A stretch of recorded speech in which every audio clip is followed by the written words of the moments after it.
Olá pessoal, tudo bem? Sejam bem-vindos aí a mais uma aula de elaboração e análise de projetos.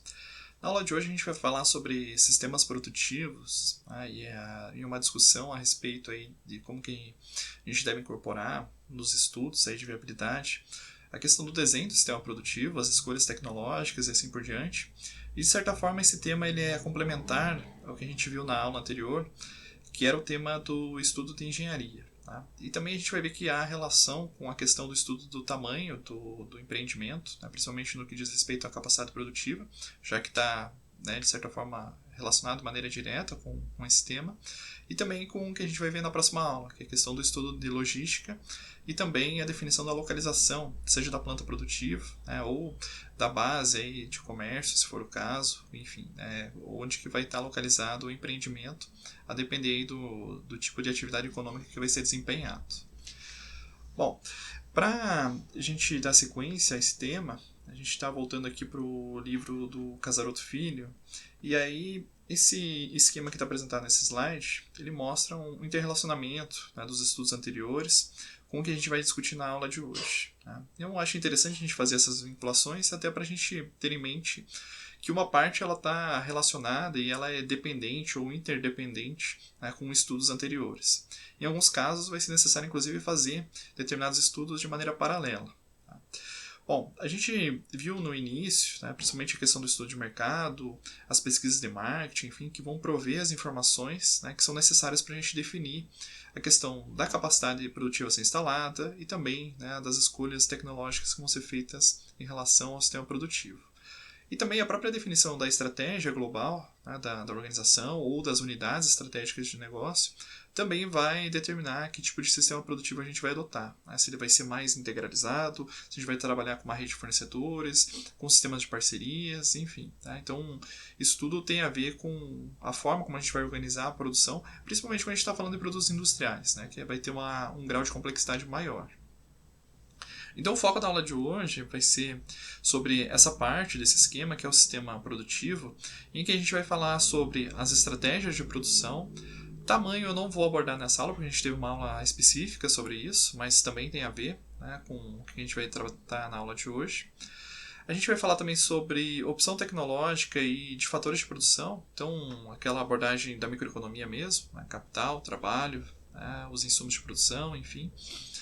E, por fim, a caracterização do sistema produtivo, né, que isso vai prover informações tanto para a fase de consolidação, né, os investimentos, as receitas e os indicadores de retorno sobre o investimento, que é o que a gente vai fazer na segunda parte da disciplina, que a gente vai dedicar mais tempo, né, e conteúdo em relação às análises de indicadores financeiros, tá? Mas tudo isso só é possível de elaborar com um grau de confiabilidade se a gente tem bem definido, né, qual que vai ser o sistema produtivo a ser adotado, e também ele vai prover informações de engenharia básica, então a construção civil para a instalação de um galpão, né, como é que vai estar organizados os espaços, que tipo de equipamento vai ser instalado e qual é o requerimento em termos de sistema elétrico, hidráulico e assim por diante, para dar conta, né, de instalação aí das máquinas que vão ser requeridas para o processo produtivo.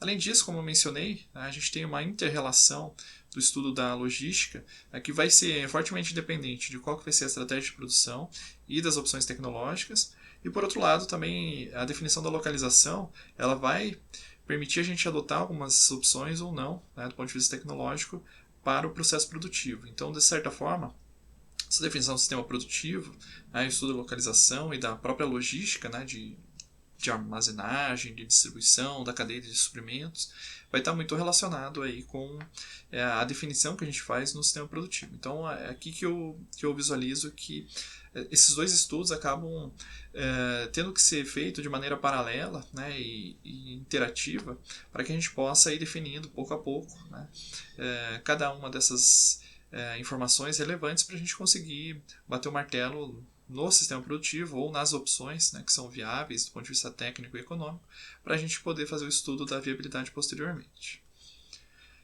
Bom, nós vamos começar com o primeiro item, né, que é as estratégias aí de produção. E para a definição da estratégia de produção, basicamente o autor ele vai trazer para nós 6 itens que são importantes de ser avaliados. Tá? O primeiro deles é a relação entre o ciclo do produto e o ciclo do processo. Então, a gente já viu a questão do ciclo de vida do produto, mas agora a gente vai detalhar um pouquinho mais, relacionando também com as questões associadas ao processo produtivo, né, que vão diferenciar à medida que a gente está numa ou na outra fase do ciclo de vida do produto.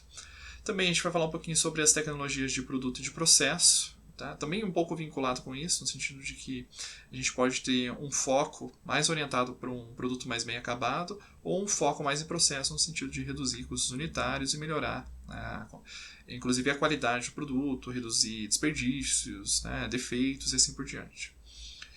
O terceiro item diz respeito ao nível de integração vertical. A gente já abordou isso numa aula anterior, então eu vou resgatar isso um pouco mais breve, mas é importante também, tem a ver com o processo produtivo.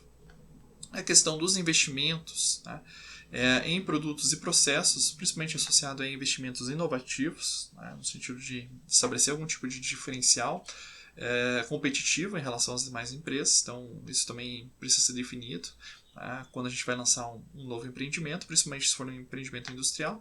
Mas essa questão da novidade também ela vai ser pertinente se a gente está trabalhando no comércio, algum grau de diferenciação, seja em termos de marca, seja de público-alvo, isso vai aparecer e ele vai se manifestar, principalmente em produtos em processo, mas também pode, seguindo aí o manual de Oslo, por exemplo, sobre inovações, se referir a estratégias mercadológicas e mesmo a inovações em nível organizacional. Você tem um modelo de negócio, uma estrutura organizacional que ela é distinta e permite ter algum tipo de vantagem competitiva em relação aos seus concorrentes. Então isso também é uma possibilidade.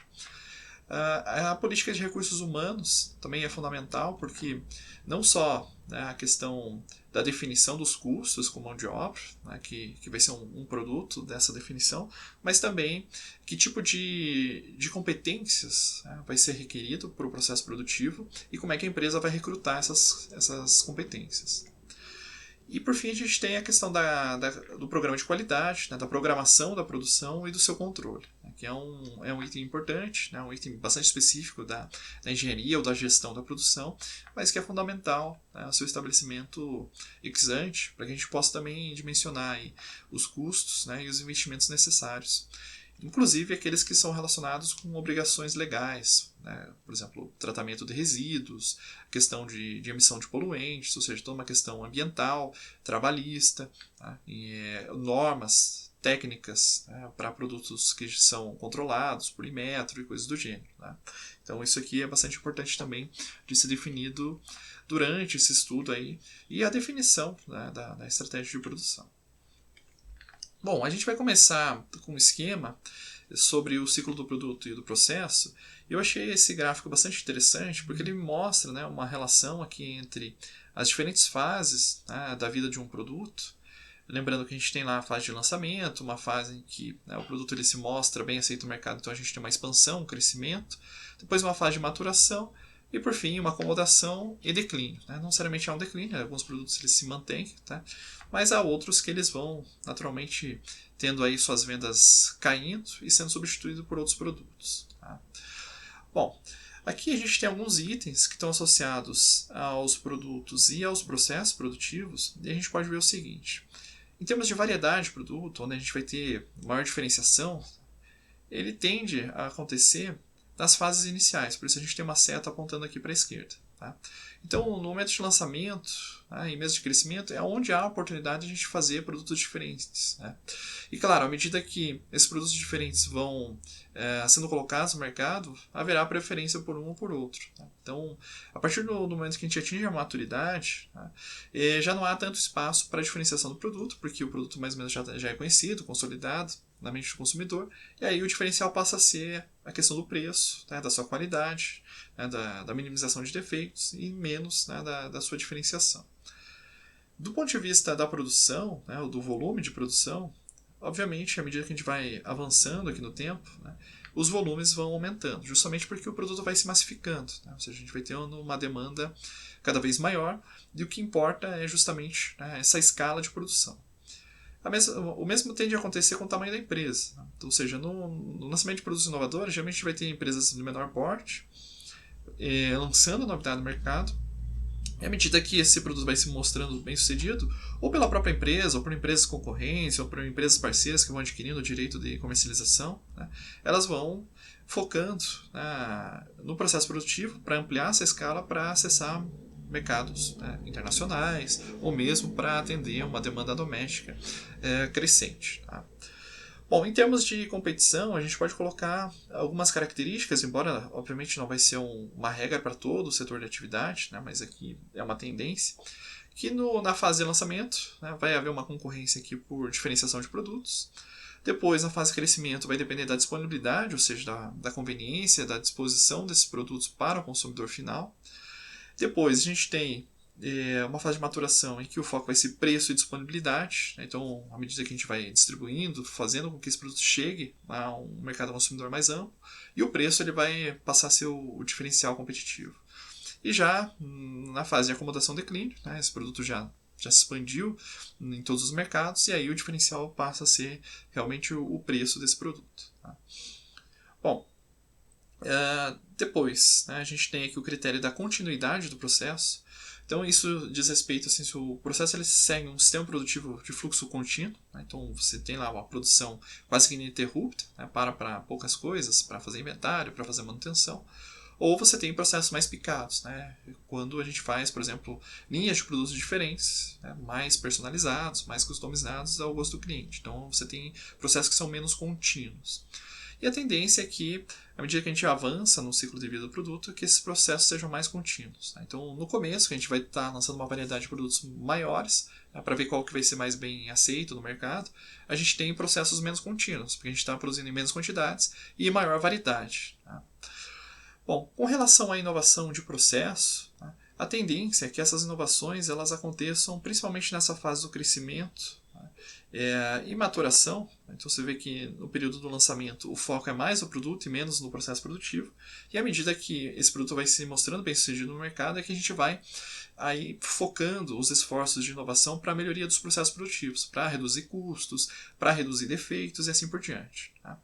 E também, né, nessa fase da acomodação, né, a maior parte das inovações e processos já ocorreram. Então já foram estabelecidos processos produtivos, máquinas específicas. Então aí a competição ela acaba sendo mesmo em termos de disputa de market share, e a redução do custo unitário ela vem principalmente por volume de vendas, né, por escala de produção. E aí, obviamente, quem tem uma parcela maior de mercado tende a ter também uma escala de produção que traz economias maiores do que dos seus concorrentes.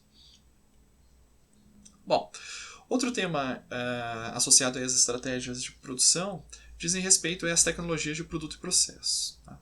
Então, nesse esquema, a gente tem basicamente um confronto entre fluxos contínuos, aqui na parte de baixo, e fluxos descontínuos, com o volume de produção, né, nessas pontas do quadrado, em que a gente pode ter um baixo volume de produção ou um elevado volume de produção.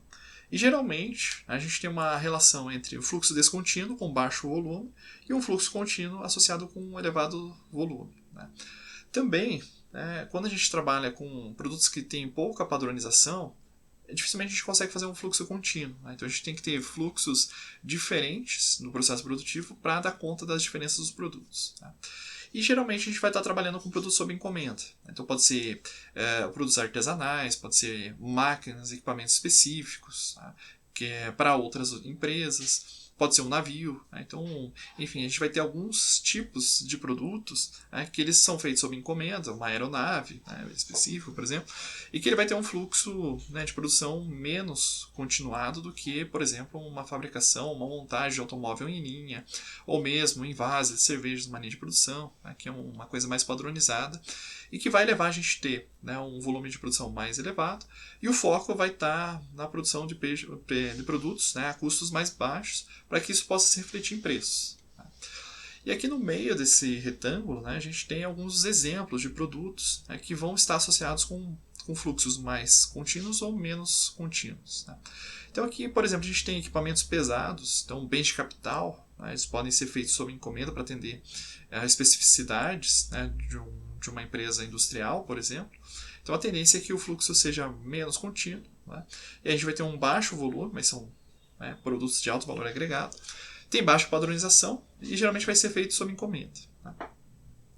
E à medida que a gente vai descendo aqui no retângulo, a gente vai ter produtos que vão tendo um grau, né, um volume um pouquinho maior e um grau de padronização um pouco mais elevado, permitindo que a gente vá chegando, né, mais próximo de um fluxo contínuo. Então a gente pode ter produtos feitos em lotes, né, então a gente tem já um volume de produção grande, então a gente produz em lotes, mas não necessariamente a gente vai ter um fluxo contínuo. A gente vai produzir um lote de um determinado produto que tem uma característica específica, depois lotes de outros produtos que requerem aí uma alteração no processo produtivo, no tipo de equipamento que vai ser utilizado, nas matérias-primas que vão ser empregadas e assim por diante. A gente pode ter uma linha de montagem, por exemplo, essas unidades, essas células de fabricação, em que a gente vai ter a montagem de veículos, né? Que, se a gente está pensando no modelo japonês, não necessariamente vai seguir uma linha, né, de produção, que a pessoa não se desloca, mas a gente vai ter células de produção em que a gente consegue fazer determinados modelos. Né? Então, uma mesma célula de produção, ela vai trabalhar com equipamentos diferentes, mas você tem ali, né, já uma rotina pré-estabelecida que permite montar diferentes veículos já num volume um pouco mais elevado, né, e que algumas características tendem a ser padronizadas, chassis, né, componentes eletrônicos, estofado do banco, sistema de freios, coisas do gênero. Né. Então, hoje em dia, por exemplo, na indústria automobilística, a gente tem as chamadas plataformas. Então, você tem um desenho básico, né, que você permite criar diferentes modelos de veículos. Então pensa lá, você tem o chassi do Polo, da Volkswagen, mas que faz o Polo, faz o Virtus, faz o Nivus. Né? Então você pode fazer diferentes produtos, né? Mas que ele tem uma base em comum. Então aqui você já tem um grau de padronização que permite você fazer pequenas diferenciações e ganhar, né, algum tipo de vantagem aqui na produção, porque você vai aproveitando muitas coisas que são comuns, né? Equipamentos, a base do carro, componentes e assim por diante. Por fim, a gente tem um exemplo aqui dos produtos químicos para a elaboração de commodities. Então a gente pode pensar lá em pequenas resinas, né, determinados produtos químicos que são usados para a produção de outras mercadorias, enfim, que você tem um fluxo contínuo. Né? Então você usa quase que a 100% a capacidade máxima num processo extremamente padronizado, em que você vai colocando sempre os mesmos insumos, vai seguindo sempre o mesmo fluxo de produção. E com isso é possível, né, a partir do momento que a gente vai ampliando o volume de produção, ter as chamadas economias de escala. Então, isso é importante de ser avaliado, porque, obviamente, vai determinar qual vai ser o sistema produtivo. Né? Então, essas tecnologias associadas ao produto e ao processo, de maneira simultânea. Bom, além disso, quando a gente vai para a prática, né, vai ser mais complexo do que isso. Né? Não só um sistema contínuo ou descontínuo, mas também a gente vai ter aí uma série de sistemas de produção que vão ser mais adequados para um determinado tipo de indústria ou para outros. Tá? Então aqui a gente tem, por exemplo, os sistemas de produção para produtos com posição fixa. Então, aqueles produtos que são imóveis, basicamente. Então, construção de uma planta, né, de produção, de um edifício, a construção de um galpão, construção de um navio, por exemplo. Você não consegue, né? Você basicamente está produzindo esse navio no estaleiro e que está próximo já ao mar, então você não consegue levar esse produto para lá e para cá. Né? Então, basicamente, ele tem a posição fixa para a produção. Ou a gente tem os sistemas, né, para produtos de posição móvel, aquele que vai passando de um... Né, a gente vai fazendo componentes, passa esses componentes para uma próxima etapa, como é ali uma demontagem de um veículo, de um computador e assim por diante. Tá? Além disso, a gente pode ter os sistemas voltados para equipamentos, né, ou sistemas voltados para processos. Né? Então, basicamente, eu tenho a instalação de equipamentos que podem ter uma posição fixa e, a partir desses equipamentos, a gente monta os nossos processos. Tá? Esses processos podem trabalhar com produtos, né, que tenham uma determinada propriedade, uma propriedade química, por exemplo, em que eu posso trabalhar com fluxo contínuo, naquele caso da indústria química, que eu falei que é sempre o mesmo produto, ou mesmo na indústria química ou farmacêutica, eu posso trabalhar com bateladas. Né, ou seja, eu tenho um maquinário específico, mas eu vou produzir, por exemplo, insumos para a produção de um paracetamol. Né.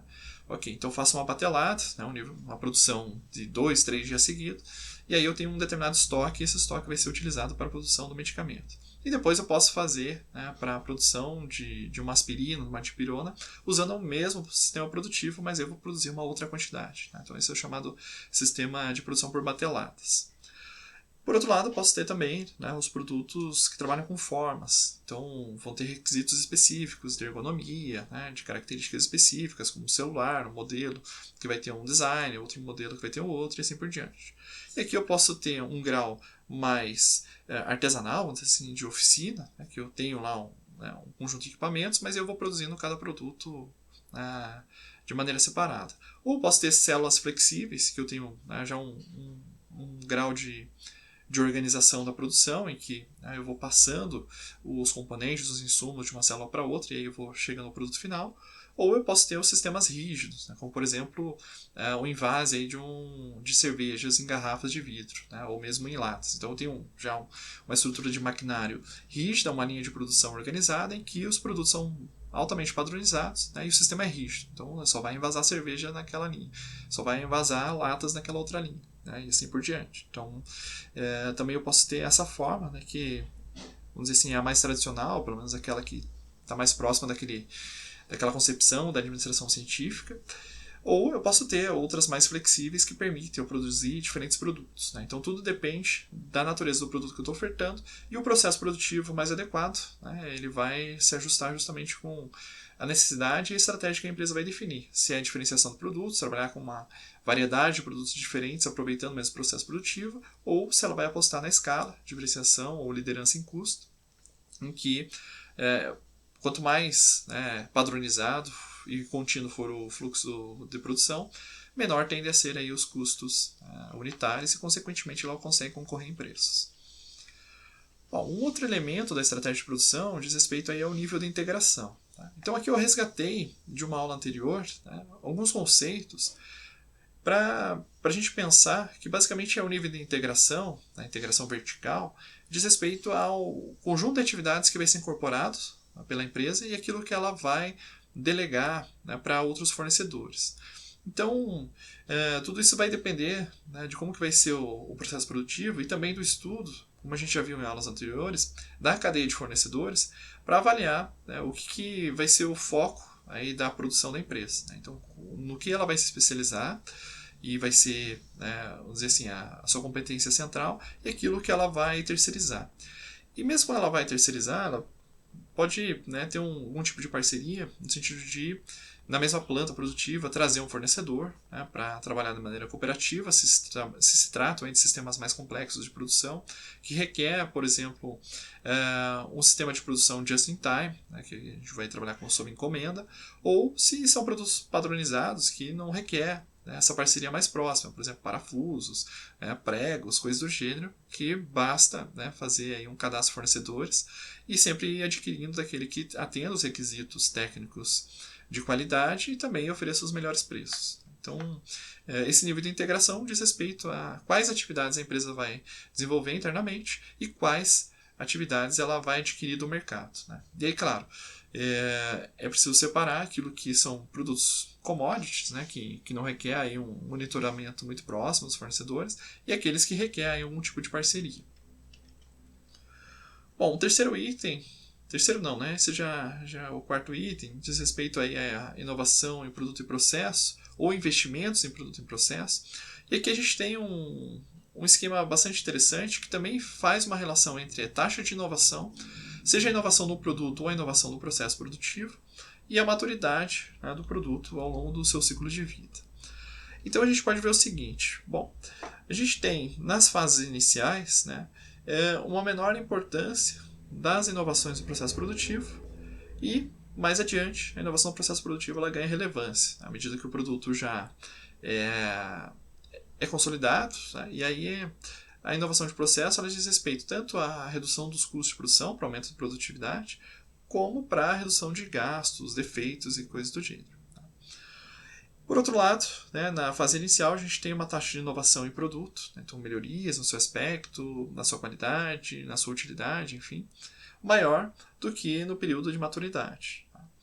Além disso, a gente tem alguns elementos que vão ser mais importantes ou vão se transformar ao longo desse ciclo de vida do produto.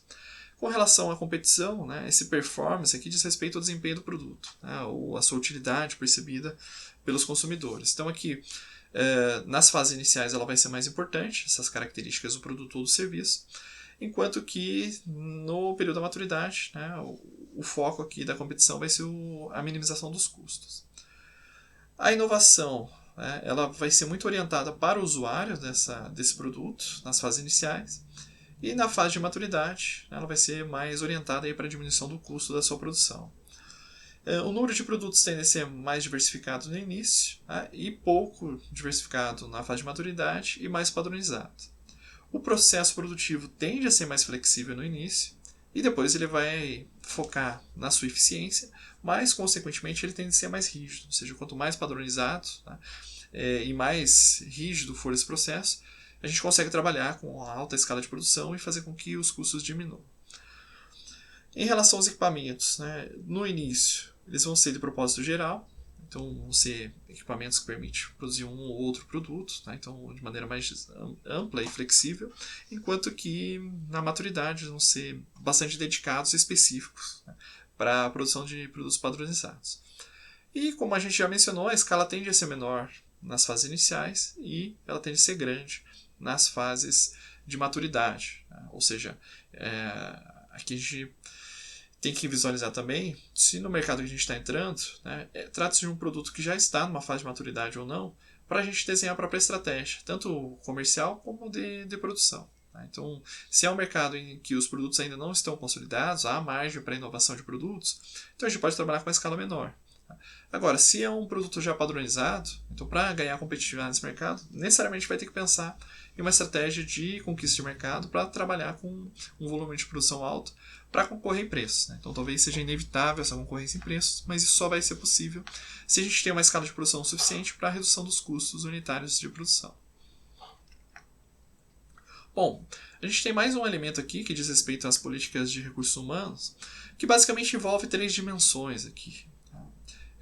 E aqui vocês vão ver na leitura que basicamente se referem a uma abordagem, né, de qualidade de vida no trabalho e que para que a gente consiga, né, ter aí a atratividade, né, de mão de obra qualificada, a gente precisa considerar três grandes dimensões. A primeira seria a dimensão organizacional, em termos de políticas associadas aos salários, né, treinamentos que vão ser concedidos aí aos trabalhadores para desempenhar melhor a sua função, os incentivos, né, benefícios, plano de saúde, coisa do gênero, e a jornada de trabalho que vai ser cumprida por cada profissional em determinadas áreas aí da produção e da administração da empresa.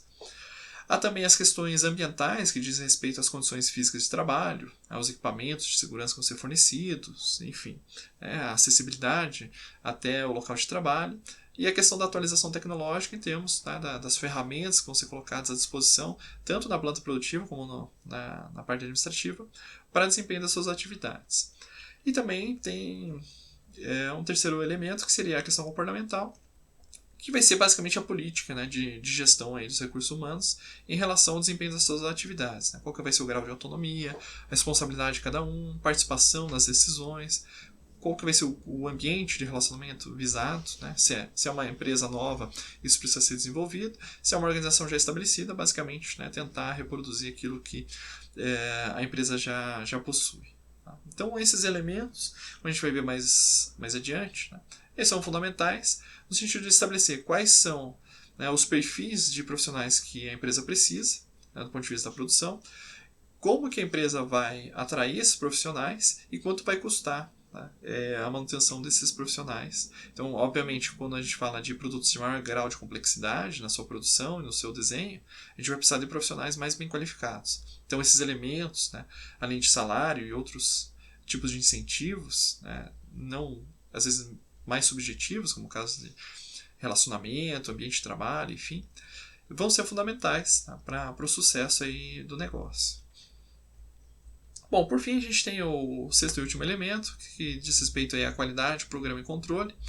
Então, atualmente é muito difícil falar, principalmente na produção industrial, sem ponderar a questão, né, da filosofia da qualidade total e das certificações baseadas, por exemplo, nas certificações ISO 9000. Então, controle de qualidade, controle, né, de resíduos e outros poluentes, né, enfim. Então, até para acessar mercados, principalmente mercados internacionais, né, esse é um requisito básico que a empresa precisa cumprir. Então, essa questão da qualidade, ela envolve todo um sistema de gestão da qualidade. Né? Então, isso precisa ser desenhado também. E, obviamente, isso vai implicar em estrutura física e pessoal para que a empresa consiga, de fato, implementar um sistema de controle da qualidade. Além disso, a gente pode estar trabalhando com sistemas de programação da produção centralizados ou descentralizados, então tudo isso vai depender do grau de integração da empresa. Então, se ela faz a maior parte aí dos seus insumos de maneira centralizada, né, ou das etapas de produção centralizada, ou internamente, né, a gente tende a ter uma programação mais centralizada. Então, vai envolver os departamentos da empresa. Agora, se há uma parceria com outros fornecedores, né, fornecedores chaves, então também tem que ter algum tipo de coordenação e há uma descentralização. Então, para iniciar a produção, né, dos produtos da minha empresa, eu preciso, né, ter uma agenda, um cronograma com o meu fornecedor para que ele também possa iniciar a sua produção de maneira a sincronizar, né, com as minhas necessidades, inclusive para minimizar estoques. Então, aquela ideia do just-in-time é justamente essa, né, de você ter a produção mais enxuta para que você não tenha que acumular estoques de matérias-primas para poder produzir os seus produtos.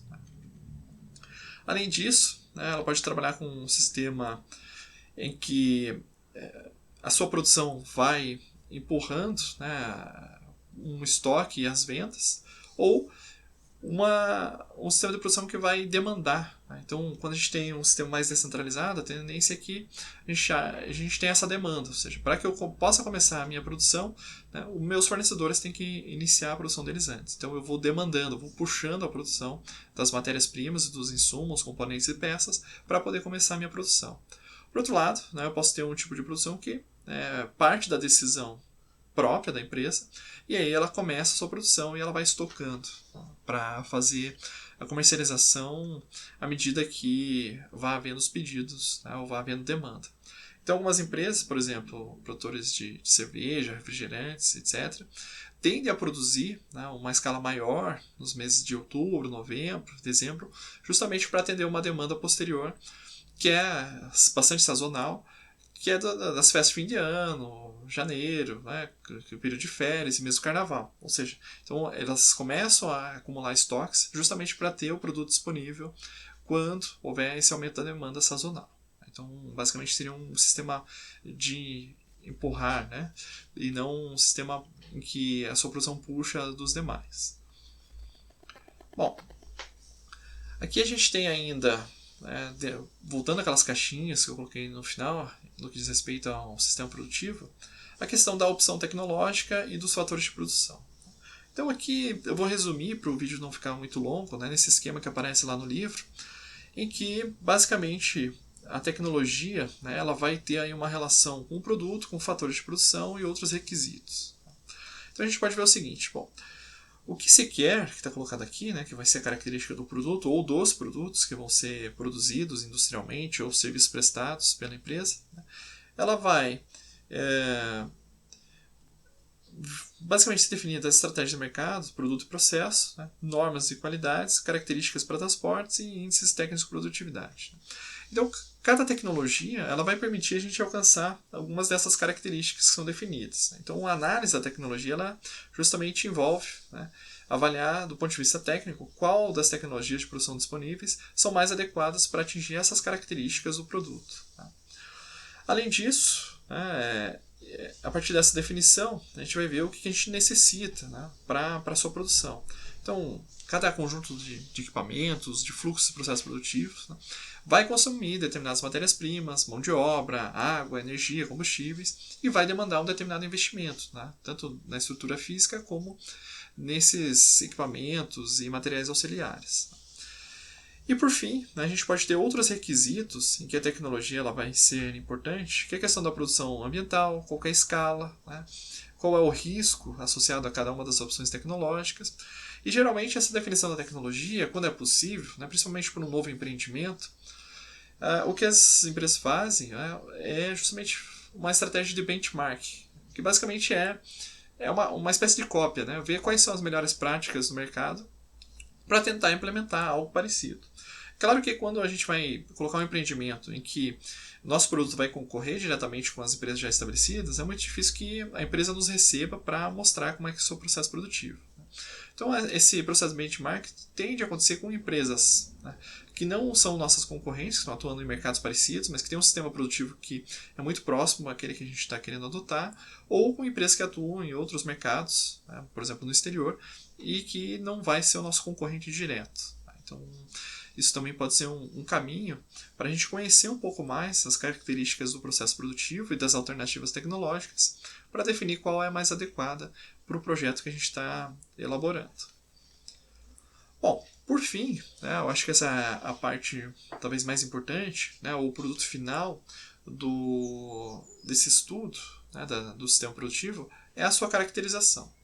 Então a gente pode ter basicamente 3 grandes tipos, que eu vou mostrar na sequência alguns diagramas que vai ajudar a entender, que são sistemas, né, que são desenhados e são orientados por produtos. Né? Então a gente pode ter as chamadas linhas de produção. Então tem uma linha de produção de envase de garrafas, uma linha de produção de envase de latas. Tá? Então o foco do sistema produtivo é a característica do produto final. Ou a gente pode ter sistemas que são organizados por processos. Né? Então esses processos eles podem envolver aí, operações que vão ser estruturadas em seções dentro da empresa, e cada seção vai ser responsável por produzir um conjunto aí de peças, componentes, matérias-primas e assim por diante, que vão servir para a produção ou de outras partes do produto ou para diferentes produtos finais. E por fim a gente pode ter o chamado sistema por células, né, que produtos e componentes semelhantes, eles, né, que sejam semelhantes em tipos e sequências de operações, eles podem ser produzidos nessas células. Então a célula ela é flexível para produzir, né, o produto acabado, né, para uma gama específica de produtos. Não necessariamente cada célula de produção vai conseguir fazer tudo que a empresa oferece, mas você pode ter algumas células que são responsáveis aí por fazer alguns dos componentes e alguns dos produtos. Bom, então aqui a gente tem um desenho, né, do sistema por produto, em que basicamente a gente tem uma linha, né, que a gente tem as operações ordenadas, e aí a gente tem, né, os insumos que vão entrar na operação 1, né, o produto disso vai para a operação 2, pode ser que essa operação 2 receba mais insumos, vai para a operação 3 e a gente tem um subproduto, que pode entrar num outro ciclo, ou, né, a gente já vem para o produto final aqui. E ainda a gente pode ter, né, uma reciclagem, né, desse produto aqui. Mas basicamente ela é sequencial, linear, em que a gente está focando no produto, então passa de uma estação de trabalho para outra até se chegar ao produto final. Já os sistemas por processo, como mencionei, ele está organizado por seções. Né? Então, por exemplo, essa seção 1 ela pode ser responsável por produzir uma parte, um componente, que vai para uma seção 2 que vai trabalhar aquilo, vai para uma seção 3 que vai trabalhar um pouco mais, até chegar aqui na seção final em que a gente vai chegar num determinado produto. Ou a gente pode fazer uma parte em que vai já para uma outra etapa da elaboração e isso vai alimentar um produto final. Né? Ou seja, cada seção ela vai ser responsável por fazer etapas do processo produtivo e essas etapas do processo produtivo podem alimentar mais de um produto. Então o foco está orientado para o processo, o que é possível fazer ali e que são semelhantes, no sentido de otimizar o trabalho, principalmente quando a gente está com uma estratégia de diversificação de produtos. E por fim a gente tem os sistemas por célula, né, que é muito inspirado aí no modelo da Toyota, em que eu vou ter várias células de produção e cada célula de produção ela é capaz, ela é flexível, eu tenho um conjunto de ferramentas, pessoas capacitadas para desenvolver aí diferentes produtos. Então a gente posso trabalhar com um sistema de produção por encomendas, que eu faço um lote de produto 1, depois um lote de produto 2, e aí eu vou ter outras células que também vão ser capazes aí de fazer outros produtos. Tá? Então seria uma outra forma de organizar a produção e obviamente, né, cada tipo de organização ela vai implicar em investimentos, em pessoal capacitado, né, específico para conseguir dar conta de produzir os produtos do portfólio da empresa. Tá? Bom, aqui a gente tem um esquema bastante interessante que relaciona, né, o tipo de sistema produtivo com os investimentos necessários. Então aqui quando a gente fala de balanço de massas, né, basicamente quando eu estou pensando num sistema orientado por produto, o que entra e o que sai, né, em cada etapa do processo produtivo. Então, matérias-primas, o subproduto que pode ser o produto acabado, ou pode ser, né, uma parte, um componente que vai ser inserido numa outra etapa do processo produtivo para a formulação do produto final. E isso, né, vai me remeter para os investimentos necessários em equipamentos de processo. Se eu estou trabalhando com seções ou células de produção, tá? Então eu também preciso pensar no número de postos ou células que eu vou ter, e isso vai implicar também, né, no investimento em equipamentos, em ferramentaria, que cada célula vai possuir. Aqui os balanços de utilidade são coisas auxiliares, né? Equipamentos auxiliares para a produção, por exemplo, equipamentos de segurança, ferramentaria, vestuário, enfim, né? Uma série de outras coisas que vão servir de suporte para o processo produtivo principal. Então isso também vai envolver investimentos e custos, né? Então se eu tenho materiais de consumo que são utilizados, né, para auxiliar, também tem que considerar isso no meu custeio. O layout é a área física, né? Então cada opção do sistema produtivo, seja em linha, seja em células, né, o desenho da planta produtiva vai ser diferente, e isso, né, vai demandar, obviamente, investimentos de construção civil. Eu posso ainda ter requisitos auxiliares, como, por exemplo, ter uma unidade de tratamento de fluidos, né, de água ou de outros materiais que são descartados no processo produtivo. Então, isso pode requerer também investimentos em instalações e custos operacionais, né, para dar tratamento e depois o descarte, né, desses materiais, sejam líquidos, sólidos ou mesmo gasosos. O quadro de mão de obra, né, então obviamente cada sistema produtivo ele vai requerer aí um perfil de mão de obra distinto, né, então isso vai me remeter para os custos com o pessoal. E também os quadros de índices técnicos, ou seja, qual é a minha produtividade, qual é a capacidade produtiva em cada sistema, ele vai me dar ali parâmetros para eu calcular, né, os indicadores de produtividade e, consequentemente, isso, né, em conjunto com o estudo de mercado, com a demanda projetada, vai me dar a possibilidade de cálculo posterior da análise do retorno do investimento, né, de todo esse conjunto, né, que vai conformar o sistema produtivo. Bom, eu deixo como referência para vocês o capítulo 3, especificamente a seção 3.4 do livro do Casarotto Filho, do livro intitulado Elaboração de Projetos Empresariais. Bom, eu desejo a vocês aí uma excelente semana de estudos e nos vemos na próxima aula.